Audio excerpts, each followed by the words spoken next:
My husband was cheating with my brother, but the real betrayal started when I tried to expose them. I always thought cheating was the worst betrayal a person could experience. I was wrong, because what I discovered didn't just destroy my marriage, it shattered my entire family. It all started with something so small I almost ignored it.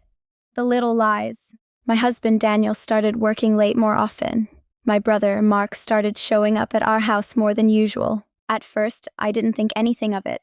They were close. Maybe even too close, but I told myself that was normal. Family bonding, trust, brotherhood. But something in my gut kept whispering that something was off. I ignored it. That was my first mistake. Then came the patterns. Same nights, same excuses, same timing. Daniel, late meeting. Mark, helping a friend, always on the same days. Always unreachable at the same time. I told myself I was being paranoid.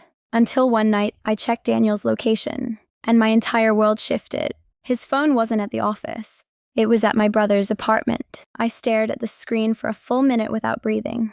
I kept refreshing it, hoping it was a glitch. It wasn't. That night I confronted him. He didn't even flinch. "Oh, Mark needed help moving furniture," Daniel said calmly.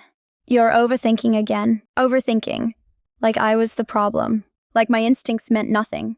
But what bothered me most wasn't what he said. It was how rehearsed it sounded. Too smooth. Too practiced. Like he had already said it before. Still, I let it go. Because that's what you do when you love someone. You try to believe them, even when something inside you is screaming not to. 2 weeks later, everything broke. I came home early from work. The house was quiet. Too quiet. Then I heard it. Laughter. From upstairs. From my bedroom. My stomach dropped instantly. I didn't walk. I moved without thinking. Step by step, my heart got louder than my thoughts. And then I opened the door. And I saw them. Danielle and Mark in my bed. Not explaining. Not panicking. Just there. Like it was normal. Like I wasn't even part of the equation. Daniel stood up instantly. It's not what it looks like. But Mark didn't even try to deny it. He just sighed. "You weren't supposed to come home yet." That sentence didn't just hurt. It erased me. I didn't scream. I didn't cry. I just walked out. Because in that moment, something in me shut off completely. But what I didn't know then was that walking out was the first mistake I made because they weren't afraid I found out. They were afraid of what I would find next. I didn't sleep that night. I just sat at my friend's place, staring at my phone as it kept lighting up nonstop. Daniel calling. Mark texting. Voicemails I couldn't bring myself to listen to. At first it was panic. Then apologies. Then anger. Then something worse. Silence. Followed by one message that made my blood run cold. "Mark, yeah, you don't understand what you just walked into. Please don't tell Mom." That line didn't make sense. Why bring our mother into this? Unless this wasn't just cheating? Unless I was missing something much bigger. The next morning, I went back home while Daniel was at work. I needed answers, but what I found wasn't a messy affair. It was preparation. My closet had been opened and gone through. My private documents were missing. My spare house keys were gone. And on the kitchen counter was a printed sheet with my full name on it, bank accounts, insurance policies, life insurance details, all highlighted. My hands started shaking so badly I almost dropped it. This wasn't panic. This was planning. That's when my phone rang. "Mark." I answered immediately. "I shouldn't be talking to you," he said quietly. "Then don't. Just tell me what's going on." A long pause. Then he said something that changed everything. "This didn't start with the affair." My stomach tightened. "What are you talking about?" And then, "Daniel didn't meet you by accident." I froze as that sentence didn't belong in reality. "What do you mean by accident?" Mark hesitated like he was deciding how much truth I could survive. Then he started talking. Slowly, carefully, like every word had weight. Daniel and Mark had known each other before I ever entered the picture. Not casually, not as family, but through something messy, something unfinished. Something personal, and I was never supposed to be part of it. Then Mark dropped another bomb. "You weren't chosen randomly." I laughed, but it came out shaky. "Chosen for what?" He didn't answer right away. Instead, he said, "There was a debt between families." That word hit differently. Debt. Not love, not coincidence. Debt. I hung up on him and sat in silence for almost an hour. Then I did the one thing I probably shouldn't have. I went through Daniel's laptop. And what I found made my stomach turn. Messages, old ones, before we were even engaged, between Daniel and Mark. talking about timing, talking about making it believable, talking about me like I wasn't a person, like I was a piece in something planned. One message stood out. Danielle, she has to believe it's real. That's the only way it works. My hands went numb because suddenly my marriage didn't feel like a relationship anymore. It felt like a setup. But even then, I still didn't understand the full picture. Not yet. That came when I confronted Daniel that evening. He came home like nothing had happened. Like we weren't falling apart. Like I hadn't seen my brother in my bed. He sat across from me calmly and said, "I know what you found." No denial. No panic. Just control. And then he added something I didn't expect. "You were never supposed to get hurt." That line made my skin crawl. Because it wasn't an apology. It was justification. I asked him straight, "Why me?"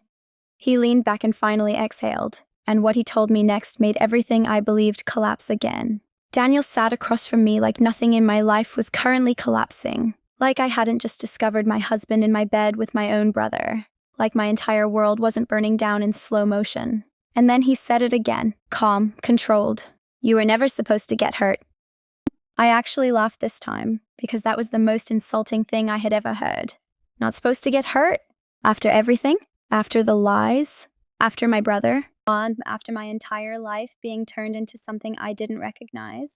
I leaned forward. "Then explain it to me. All of it, right now." And that's when Daniel changed. Not emotionally, not dramatically, strategically, like he had been waiting for this moment. He told me the story in pieces, and each piece made it worse. According to him, this didn't start with me. It started years ago.